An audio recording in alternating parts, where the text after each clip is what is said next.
एक नई वीडियो के साथ आज मैं फिर हाजिर हूं। आपका होस्ट दोस्त क्रांति जोशी आपका स्वागत करता हूं मैं आरएम शॉर्ट्स में, जिसमें हम लेके आते हैं की स्पेस और डिफेंस न्यूज की टॉप 3 खबरें। तो चलिए जान लेते हैं। अपनी सबसे पहली खबर की बात करेंगे तो वो यूक्रेन के एयरक्राफ्ट की तरफ से आ रही है। यह यूक्रेन का एयरक्राफ्ट जॉर्जिया से उड़ान भरा था और दिल्ली के लिए इसने उड़ान भरा था।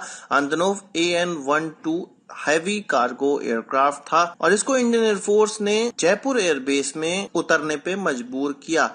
क्यों किया, इसके बारे में जान लेते हैं। असल में यह एयरक्राफ्ट भारतीय वायु सीमा में घुसने से पहले पाकिस्तान से उड़ा था, वहां से इसने उड़ान भरी थी। हालांकि ये जॉर्जिया से दिल्ली जा रहा था, पर बीच में रिफ्यूलिंग के लिए हो सकता है कराची में यह एयरक्राफ्ट रुका और उसके बाद इसको जिस डिजायर्ड पाथ से जाना था, जिस शेड्यूल पॉइंट से जाना था, उससे ये भटक गया और एक अनशेड्यूल पॉइंट से यह जाने लगा और नॉर्थ गुजरात पे जब ये पहुंचा तब भारतीय Su-30 MKI ने इनको डिटेक्ट किया और सबसे पहले इनको वार्निंग दी गई, पर वार्निंग न मानते हुए ये 70 किलोमीटर भारतीय वायु सीमा में घुसते चले आए और जब इनको भारतीय एयरक्राफ्ट Su-30 MKI द्वारा चैलेंज किया गया तब जाके यह जयपुर एयरबेस में उतरे। विजुअल कॉन्टेक्स्ट से यह पता चल गया था कि ये जॉर्जियन AN-12 एयरक्राफ्ट है जो कि 27,000 फीट पर उड़ रहा है। हालांकि यह एयरक्राफ्ट मित्र एयरक्राफ्ट था और इसको न्यू दिल्ली में उतरना ही था, पर गलत तरीके से भारतीय वायु सीमा में घुसने के कारण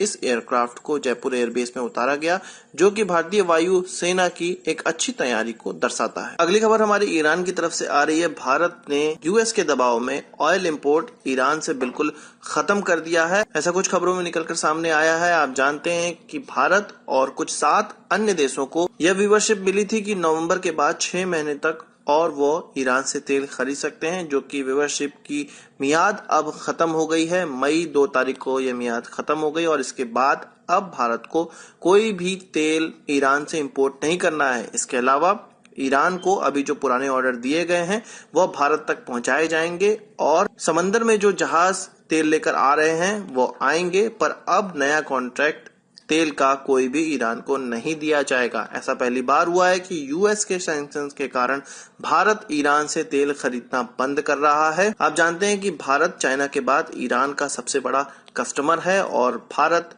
80% क्रूड ऑयल खरीदता है, जिसमें कि ईरान के द्वारा जो क्रूड ऑयल बेचा जाता है वो 13% होता है। तो अब यह 13% हो सकता है सऊदी अरेबिया से आए या इराक से आए, कहीं से भी आए, पर ईरान से नहीं आएगा। अगली खबर में हम लोग बात करेंगे चंद्रयान 2 मिशन की। आपको पता है कुछ दिनों पहले मैंने आपको बताया था कि 9 जुलाई से 16 जुलाई के बीच में इसका लॉन्च होने वाला है। यह कंफर्म कर दिया है इसरो ने और 6 सितंबर को यह मून पर लैंड हो जाएगा। तो अब इसरो ने कुछ और नई डिटेल जारी की है, जिसमें कि यह बताया गया है कि 14 पेलोड इस उड़ान में जाएंगे, जिसमें कि जो 8 पेलोड हैं वो ऑर्बिटर के द्वारा कैरी किए जाएंगे। इनमें वो कैमरे भी हैं जो लैंडर को मून पर लैंड होते हुए दिखाएंगे। इसके अलावा कुछ ऐसे एक्सपेरिमेंट करने वाले प्लेटफॉर्म हैं जो कि जीरो ग्रेविटी में परफॉर्म किए जाएंगे, जिनका आगे अन्य उड़ानों में इस्तेमाल किया जाएगा। इसमें जो लैंडर होगा जिसका नाम विक्रम रखा गया है उसमें 4 पेलोड होंगे। इसके अलावा जो रोवर होगा जिसका नाम प्रज्ञान रखा गया है उसमें 2 पेलोड होने वाले हैं। इस प्रकार पूरा मिला के चंद्रयान 2 स्पेस क्राफ्ट में जो पेलोड का वजन है वो लगभग 3.8 टन का हो जाएगा, जिसको GSLV Mark 3 के द्वारा लॉन्च किया जाएगा। इससे पहले जो चंद्रयान 1 लॉन्च हुआ था उसका वजन लगभग 1.4 टन के ही था और इसमें 11 पेलोड गए थे, जो कि 6 भारत की तरफ से थे, 3 यूरोप की तरफ से थे और 2 यूएस की तरफ से थे।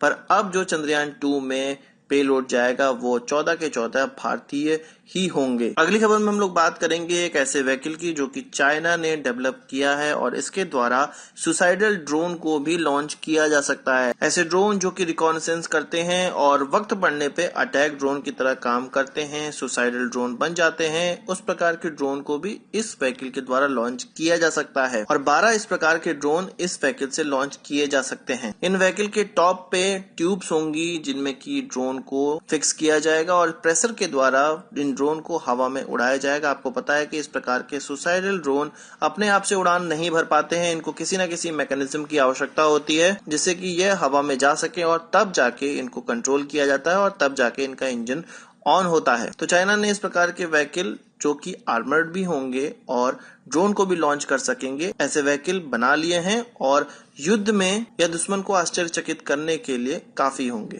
तो आज की इस वीडियो के लिए बस इतना ही। आशा करता हूँ आपको वीडियो पसंद आई होगी और आप इसको एक बड़ा थम्स अप जरूर देंगे। इस वीडियो से कोई सवाल है सुझाव हो तो कमेंट बॉक्स में जरूर लाइएगा और यदि आपने हमारे चैनल को सब्सक्राइब नहीं किया उसे भी कर लीजिए, क्योंकि हम इस प्रकार की वीडियो लाते रहते हैं। नमस्कार, थैंक यू, जय हिंद।